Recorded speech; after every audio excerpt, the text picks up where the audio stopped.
You know what? I did a little brief, totally unscientific poll with our guest lineup in the studio, and they didn't get it either.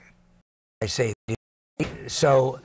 Anyway, for those of you who have long memories or are my age, Toast of the Town was the correct answer, and Debbie Fazio was the winner. Molly Wendell, you were the winner when you finally got a job. But were you on unemployment insurance all that time? What, 2 years and 3 days? 3 days, yeah. At that time, unemployment insurance only lasted, I believe, 13 weeks. So for the first 13 weeks, I was on that. But well, then what did you do? Then I took every side job I could get. I actually became a bartender for the first time in my life, worked at a sports bar, and that was actually a great networking opportunity. And one of the things that I really learned in the job search is it's about networking. It's the most important thing you can do is network with people. You know, customers would come in, and I wasn't the traditional bartender of handing them a beer. I'd say, oh, so what do you do? So who do you work for? Where have you been? How long have you been there? And we'd have a great conversation. I actually got quite a few offers to come in to talk to companies because of the conversations we had while I was doing that. One of the offers may have come from the other customer down at the end of the bar saying, hey, quit the conversation, lady, and would you get me my drink? Actually, all the other bartenders used to get mad at me because I would take too long with customers, and then they realized the value. So as soon as they saw a corporate customer come in, someone who looked in a suit, they said, Molly, this one's yours. Go ahead and take this one. Yeah. And because they knew that we'd get a bigger tip, and we shared tips, so they knew we'd get a bigger tip if I talked to them. And that's wise business. But we always hear the word networking, and it's networking for idiots, and it's how to network. But you did it, and now you teach other people to do it. Right. You know, networking, a lot of people think it's a bad word. A lot of people compare networking to schmoozing, and it's not about schmoozing. It's about conversations and engaging with people. And the great things about networking are that you meet new people, you make new friends, you find out about opportunities that you wouldn't have not known about otherwise. So that's the real value of networking, is, you know, engaging in conversation, meeting interesting people, finding out what they do, and making new friends. You primarily concentrate, though, on executives and management people, right? Right. Is it not applicable to someone in the trades? It's the networking concept. Networking is applicable to everybody. Everybody should be out there networking. It doesn't matter who you are, what you do, because when you're networking, you need to, or just when you're living, you need resources, contacts. Let's say you're a stay-at-home mom. Networking is a great opportunity to find a new sitter, to find more resources, different toys for your child, things like that. Hand-me-downs, you know, use things that people can pass around. So networking is good for anyone, but I think it's most important to build your network before you think you need one. And the key is it's never too late to start building a network. Well, let me start. Let me start now. It's the beginning of a week, right? And all the rain has washed away all of the stuff that we were worried about over the weekend. So now we've got a lot of enthusiastic people saying, okay, Molly, show me how to start. How do I network? Particularly when I haven't really been all that social a person. Okay, well, the first thing I would do is I would go through the paper, I would check online, and I'd find out what events are going on. I would get out there. The key to networking and the key to job search really is to get away from your computer, quit staying inside the house.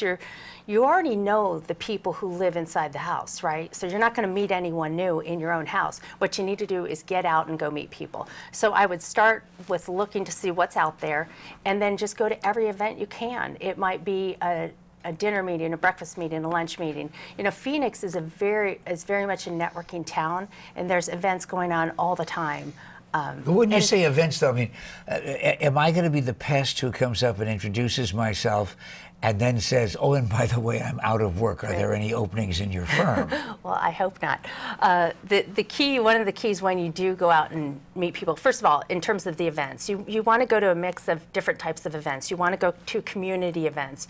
You want to go to industry-specific events, functional area specific events. So marketing, finance, on the industry side, technology, the Arizona Technology Council, banking type events, things, whatever is of interest to you. Are you saying they'll volunteer to be members of those groups? Is that what you're saying, or how do I start? I say you just have to go to them and see if you enjoy the people, if you meet some interesting people. You know, when I was in the search, I went to every event there was out there, and I found that virtually every event gave me at least 1 or 2 contacts of people I could follow up with and have interesting dialogue.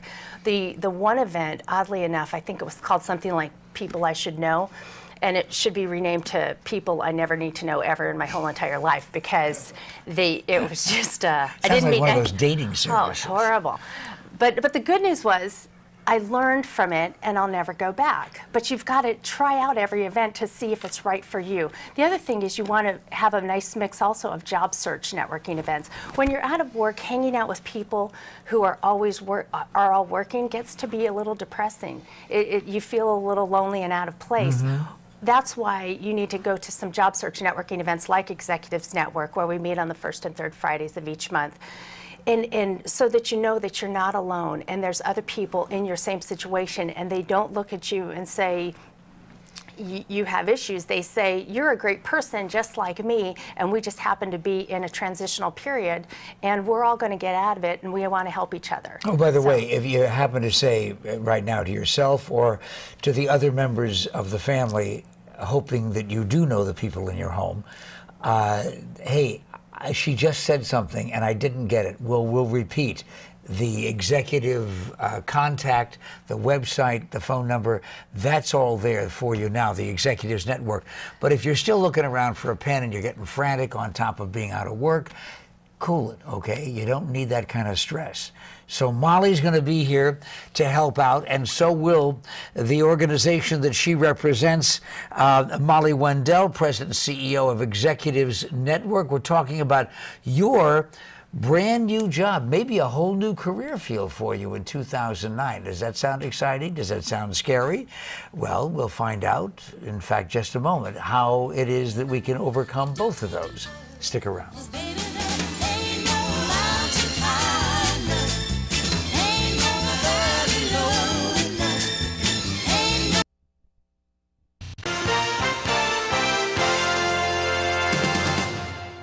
Molly Wendell, I can't think of anything that would be more satisfying than getting people jobs when they're out of work, unless it's getting a job for yourself when you're out of work. 2 years and 3 days. Were you on food stamps? No. Well, I mean, but that's reasonable. There are a lot of people right now who apply for food stamps because they wouldn't eat otherwise. Right, right. You know what, and the thing about when you're in transition for that long, everyone thinks that they're going to get a job pretty quickly. In fact, I thought I would get a job pretty quickly, and then 2 months turned into 4, 4 months turned into 8, 8 turned into 12, and I kept thinking, well, certainly a job has to come up soon. One of the things I realized about 1.5 years into my job search was that I was doing it wrong. I was doing it completely wrong. What mistakes did you make? I made every mistake you could. First of all, I sat in my house, and I didn't meet anyone new.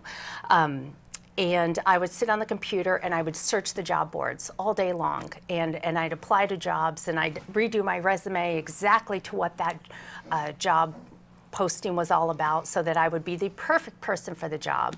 And I hit send, and I thought, well, certainly I'm going to get that job. And for 1.5 years, I did that. And then one day I said, this is obviously not working. And I changed my approach, and in 90 days, I had 60 meetings and got more than 30 offers. All right, well, see, but that sounds like a lightning bolt. That sounds like suddenly you walked out and Aladdin was out there and he had the job lamp that you rubbed when you're talking about making the transition from sitting at home